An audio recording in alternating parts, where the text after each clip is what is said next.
Hello students, welcome back to my YouTube channel. Dear students, आज की इस video का मेरा मेन टारगेट है क्लास 10th साइंस का एक मोस्ट इंपॉर्टेंट क्वेश्चन जो आपके बोर्ड एग्जाम के दृष्टिकोण से अत्यंत महत्वपूर्ण है। आज हम लोग डिस्कस करेंगे विद्युत सामर्थ्य, जिसे हम विद्युत शक्ति के भी नाम से जानते हैं, साथ ही साथ इसे इलेक्ट्रिकल पावर के भी नाम से जाना जाता है। इसके बारे में हम डिटेल से समझेंगे और आपके एग्जाम में इस पर प्रश्न कैसे पूछता है तो यहाँ पे देख लीजिए, ये एग्जाम में आ चुका है, इसलिए आपके बोर्ड एग्जाम के दृष्टिकोण से बहुत ही ज्यादा महत्वपूर्ण है। इसमें ऐसा बोला गया है कि विद्युत परिपथ में व्यय विद्युत सामर्थ्य से क्या अभिप्राय है। पहला प्रश्न यह है। इसी में एक प्रश्न और है, इसका मात्रक लिखिए। यदि परिपथ में वोल्ट भी तथा धारा I उत्पन्न हो रहा हो तो सामर्थ्य के लिए व्यंजक प्राप्त कीजिए। ये इंपॉर्टेंट क्वेश्चन है, इसीलिए इसके बारे में हम लोग डिटेल से समझेंगे। सबसे पहले हम समझते हैं कि विद्युत सामर्थ्य क्या होता है। इस बारे में विद्युत सामर्थ्य जो होता है, सामर्थ्य समझिएगा, विद्युत सामर्थ्य जो होता है इसका एक और नाम है विद्युत शक्ति। क्या नाम है? विद्युत शक्ति। और विद्युत शक्ति को अंग्रेजी में क्या बोलते हैं? इलेक्ट्रिकल पावर, यानी इलेक्ट्रिकल या इलेक्ट्रिक जो भी कहिए, पावर। ठीक है, इसका हम डेफिनेशन के बारे में बात करते हैं तो कैसे समझेंगे, आपको पता होना चाहिए। जब भी हम डेफिनेशन के बारे में बात करेंगे इसका, तो कुछ बात आपको समझना चाहिए। ध्यान से समझिएगा। डेफिनेशन को लिखने से पहले आपको एक चीज़ समझना चाहिए, जब तक नहीं समझेंगे आपको ठीक से समझ में नहीं आएगा। मान लेते हैं कि हमारे पास एक बैटरी है, इसमें एक प्लस टर्मिनल है, छोटा वाला जो होता है माइनस टर्मिनल। ये एक बैटरी है और बैटरी में आपको पता होना चाहिए कि रासायनिक ऊर्जा हमेशा स्टोर रहता है। किस में? बैटरी में ना, यानी ऊर्जा जो होता है रासायनिक ऊर्जा के रूप में स्टोर होता है। अब हमने क्या किया कि इसको एक तार के द्वारा जोड़ा, इधर और इधर, और जोड़ने के बाद में यहाँ पे एक बल्ब लगा दिया। क्या लगा दिया? बल्ब। ठीक है, ध्यान ये देना है कि यहाँ पे आप चाहें तो कुंजी भी लगा सकते हैं ऑन ऑफ करने के लिए। तो यहाँ से होता ये है कि रासायनिक ऊर्जा जो है कन्वर्ट हो जाता है विद्युत ऊर्जा में। किस ऊर्जा में? विद्युत ऊर्जा में। ठीक है, यानी कि इसमें था रासायनिक ऊर्जा के रूप में, लेकिन जैसे ही हमने तार जोड़ा ये रासायनिक ऊर्जा चेंज हो गया विद्युत ऊर्जा में। अब जैसे ही इसका कनेक्शन हम बल्ब से करेंगे तो बल्ब से प्रकाश निकलेगा। इसका मतलब ये विद्युत ऊर्जा चेंज हो गया प्रकाशीय ऊर्जा में, और साथ ही साथ बल्ब से प्रकाश कब निकलेगा? जब बल्ब हीट होगा तब। यानी कहने का मतलब है कि इसमें से ऊष्मा भी निकलता है, इसलिए ऊष्मीय ऊर्जा के रूप में चेंज हो गया। क्या चीज़? यही विद्युत ऊर्जा। यानी सबसे पहले था रासायनिक ऊर्जा, इसके बाद में विद्युत ऊर्जा, फिर ये चेंज हो गया किसमें? प्रकाश ऊर्जा या विद्युत ऊर्जा में। एक बात ध्यान से देखिएगा कि जब भी किसी चालक तार में हम विद्युत धारा प्रवाहित करते हैं, क्या चीज़? जब भी किसी चालक तार में हम विद्युत धारा प्रवाहित करते हैं तो विद्युत धारा के प्रवाह के कारण इसमें ऊष्मा उत्पन्न जरूर होता है। अगर ऊष्मा उत्पन्न नहीं होता तो क्या बल्ब जलता? नहीं जलता। क्या अगर ऊष्मा उत्पन्न नहीं होता तो क्या आप विद्युत हीटर यूज करते? नहीं करते। क्योंकि आपको पता होना चाहिए कि हीटर में क्या होता है कि नाइक्रोम धातु का तार होता है, और जब उसमें हम विद्युत धारा प्रवाहित करते हैं तो उसके कारण से वो हो जाता है गर्म, और गर्म होने के बाद उसका यूज हम लोग खाना बनाने में करते हैं, यानी भोजन पकाने में करते हैं। समझे कि नहीं? कहने का मतलब ये है कि जब भी किसी चालक तार में हम विद्युत धारा प्रवाहित करते हैं तो उसके कारण से क्या होता है कि ऊष्मा निकलता है। तो जब ऊष्मा निकलता है तो एक बात तो पक्का है कि विद्युत ऊर्जा की हानि होगी। किसकी होगी? हानि विद्युत ऊर्जा की, क्योंकि उसमें हम करंट फ्लो करवा रहे हैं, विद्युत ऊर्जा दे रहे हैं। जब विद्युत ऊर्जा दे रहे हैं तो इसका सीधा सा अर्थ है कि अगर यही वाला एनर्जी प्रकाश ऊर्जा और ऊष्मीय ऊर्जा के रूप में बाहर आ रहा है तो हम समझेंगे कि विद्युत ऊर्जा क्या, तो हम समझेंगे विद्युत ऊर्जा का व्यय हो रहा है। क्या हो रहा है? व्यय, यानी कि हानि हो रहा है। तो समझिएगा इसमें हम कैसे बोलेंगे विद्युत सामर्थ्य में, विद्युत सामर्थ्य में इसका डेफिनेशन कैसे बोलेंगे। इसमें आपको बोलना है कि एकांक समय में, एकांक समय का मतलब होता है कि 1 सेकेंड या 1 मिनट या 1 घंटा। एकांक समय मतलब 1 सेकेंड या 1 मिनट या 1 घंटा। तो एकांक समय में किसी चालक तार द्वारा विद्युत ऊर्जा कितना व्यय हो रहा है, कितना व्यय हो रहा है, वही कहलाता है उसका विद्युत सामर्थ्य। ठीक है, यानी कहने का मतलब है नीचे हम समय लिख देंगे, ऊपर विद्युत ऊर्जा, तो एक फार्मूला भी प्राप्त हो जाएगा और यहीं से डेफिनेशन भी प्राप्त हो जाएगा। विद्युत ऊर्जा कैसा होना चाहिए, व्यय, क्योंकि यहाँ पे व्यय हो रहा है इसलिए ना।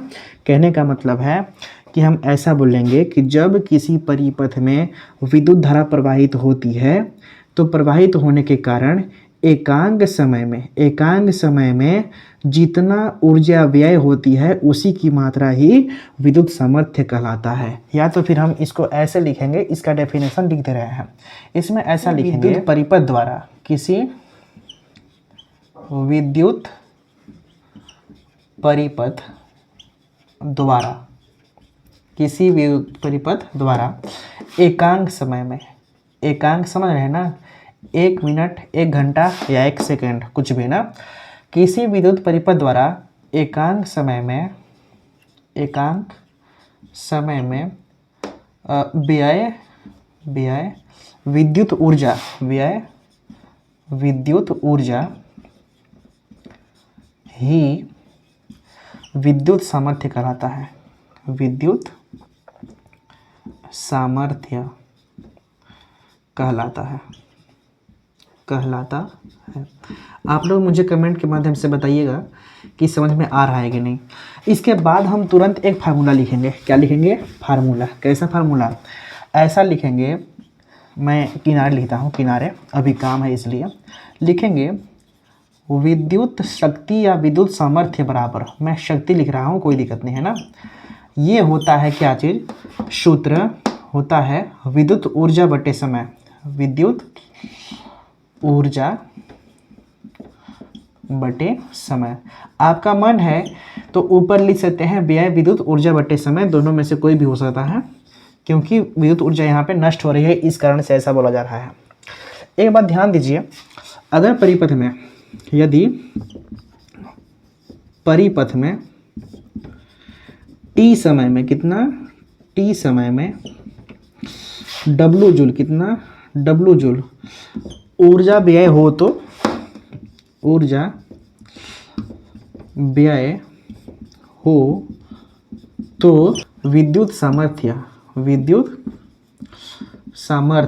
जो है, इसको हम P से दिखाते हैं विद्युत सामर्थ्य को, क्योंकि इसको हम बोलते हैं इलेक्ट्रिकल पावर। क्या बोलते हैं, इलेक्ट्रिकल पावर, इसलिए हम इसे P से दिखाते हैं, P फॉर पावर। ठीक है, हम समझेंगे ये विद्युत शक्ति है या विद्युत सामर्थ्य है।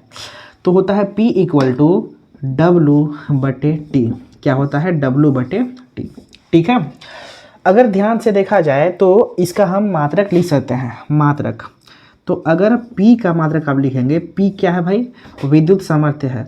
अगर आप चाहते हैं P का मात्रक लिखने के लिए तो एक बात हमेशा ध्यान दीजिए कि आपको लिखना पड़ेगा W का मात्रक ऊपर में, और नीचे में लिखना पड़ेगा T का मात्रक। ऐसा ही आप एग्जाम में लिखेंगे जैसा मैं लिख रहा हूँ।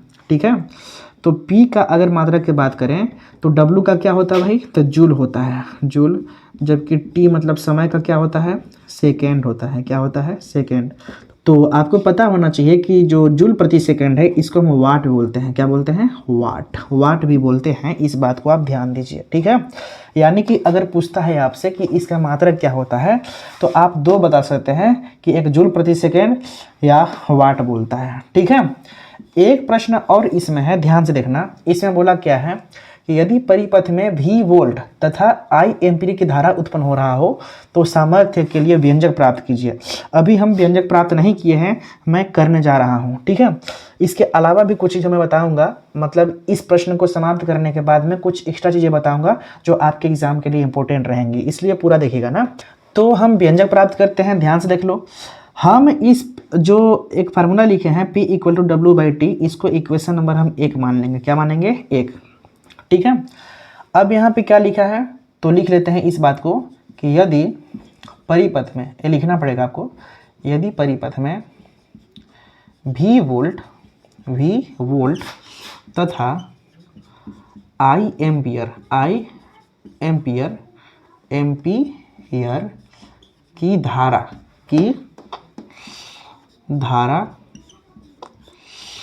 प्रवाहित हो रही हो तो एक बात आप जानते होंगे, क्या चीज़ आपको हमने पिछले वाले वीडियो में बताया था कि W इक्वलिटी होता है VIT, विद्युत ऊर्जा बराबर होता है VIT। इसको हम इक्वेशन नंबर 2 मान लेते हैं। अगर ये आप नहीं जानते होंगे तो दिक्कत है आपको, ठीक है। इसका मतलब ये है कि आप पिछले वाले वीडियो को नहीं देखे हैं, ठीक है। आपको बता दूं कि जब भी किसी चैप्टर को आप देखते हैं ना तो क्रम से देखा कीजिए। इससे ये होता है कि आपका हर चीज़ क्लियर रहता है। हमने इसको प्रूव भी किया है कि कैसे आता है ये इस बारे में, ठीक है। हमें क्या करना है कि V और I के पदों में हमें प्राप्त करना है क्या चीज़, विद्युत सामर्थ्य का सूत्र ना, व्यंजक। इसीलिए इसका यूज हो रहा है। कुछ नहीं करना है, समीकरण 2 का मान समीकरण 1 में रख देंगे, क्योंकि W की वैल्यू ये है तो W का वैल्यू उठा करके यहाँ पे पुट कर देंगे। तो इसमें ऐसा लिखेंगे, समीकरण 2 की वैल्यू या समीकरण 2 का मान समीकरण 1 में रखने पर, समीकरण 1 में रखने पर, जब समीकरण 1 में रखेंगे तो क्या होगा, समीकरण 1 क्या है भाई, P इक्वल टू W/T है ना। तो लिखेंगे इसलिए P इक्वल टू W का मान क्या है भैया, VIT। तो VIT हो गया अपॉन में T, तो ये T से T कैंसिल, तो P इक्वल टू क्या बचा, V और I। तो ज़रा ये बताइए, ये जो व्यंजक है V और I के पद में आया कि नहीं, आ गया। यही तो है इसका आंसर, और क्या है, कुछ नहीं, समझे कि नहीं। तो आपको व्यंजक भी प्राप्त हो गया है।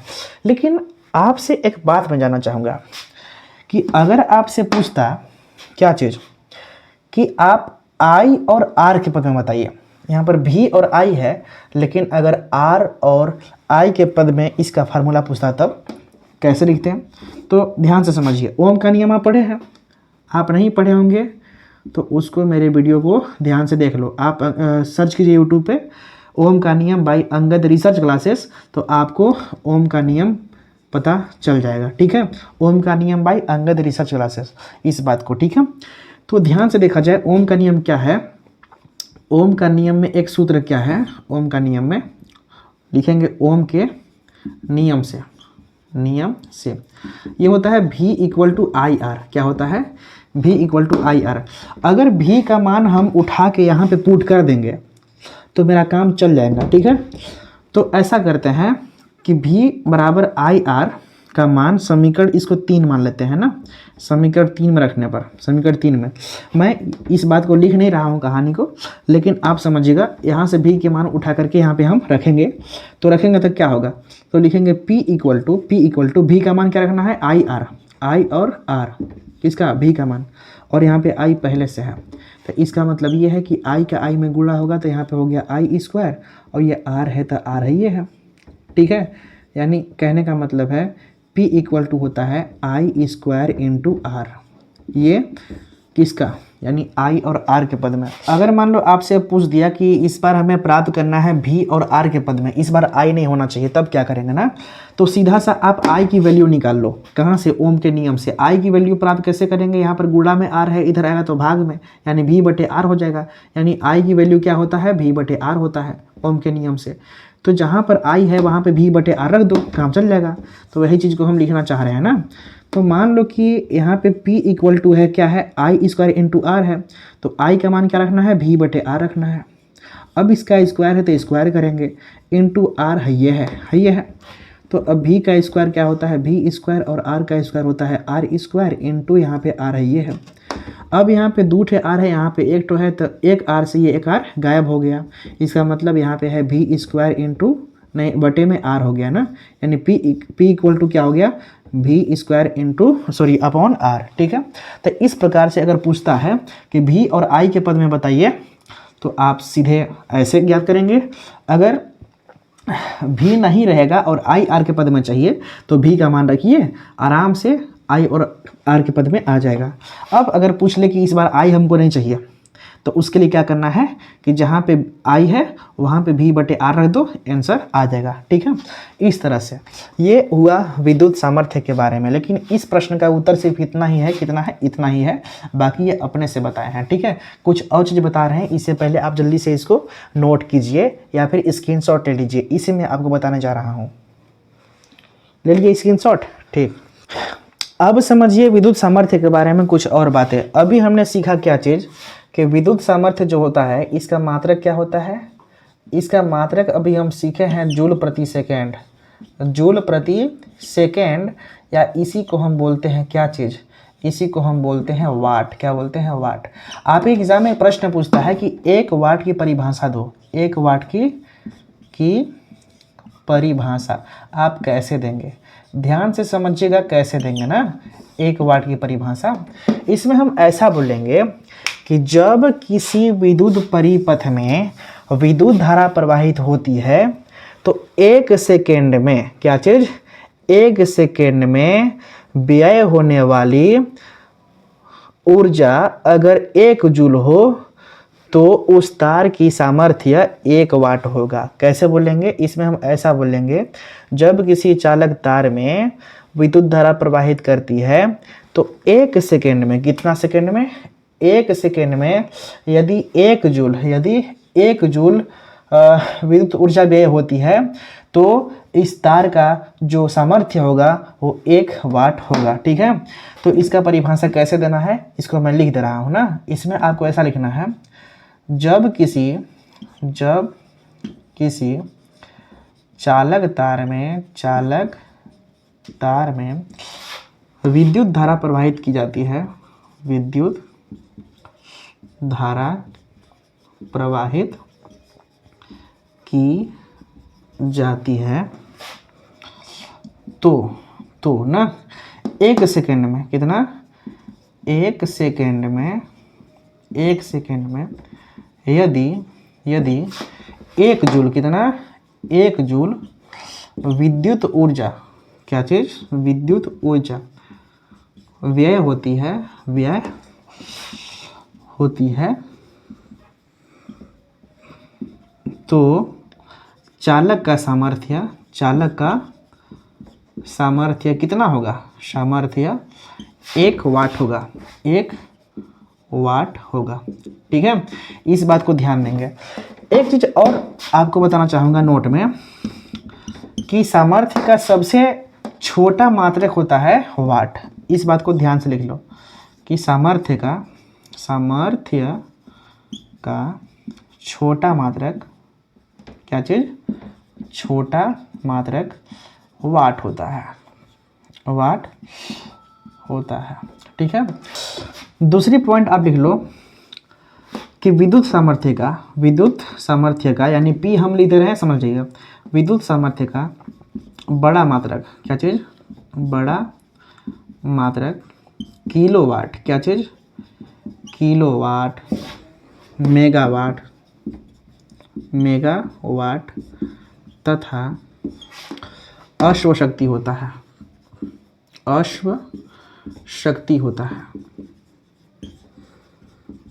है। अगर हम बात करेंगे 1 किलोवाट में कितने वाट होते हैं, तो 1 किलोवाट में कितने वाट होते हैं? तो 1000 वाट। कितना? 1000 वाट, या इसी को हम लिख सकते हैं 10⁻³ वाट। समझे? अगर मैं बोलूँ 1 मेगावाट में